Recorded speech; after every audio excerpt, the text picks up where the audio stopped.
গাঁজা কারবারিদের বিরুদ্ধে সাগরদিঘি থানার পুলিশের অভিযান। মঙ্গলবার সাগরদিঘি থানার মোরগ্রাম এলাকা থেকে 13 কেজি 900 গ্রাম গাঁজা সহ একজনকে গ্রেপ্তার করল সাগরদিঘি থানার পুলিশ। ধৃতের নাম সেন্টু মহলদার, বাড়ি সাগরদিঘি থানার পোপাড়া গ্রামে।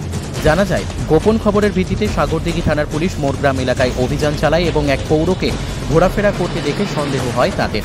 এরপর তার কাছে তল্লাশি চালাতেই উদ্ধার হয় 13 কেজি 900 গ্রাম গাঁজা। এরপরই পুলিশ সেন্টু মহলদার নামে ওই গাঁজা কারবারিকে গ্রেপ্তার করে। পুলিশ সূত্রে জানা গেছে, সেন্টু মহলদার এই গাঁজা কোচবিহার থেকে নিয়ে এনেছিল।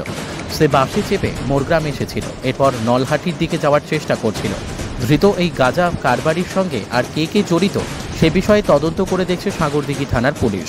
আগামীকাল ধৃতকে বহরমপুরের NDPS আদালতে পাঠানো হবে। ব্যুরো রিপোর্ট, খবর মুর্শিদাবাদ।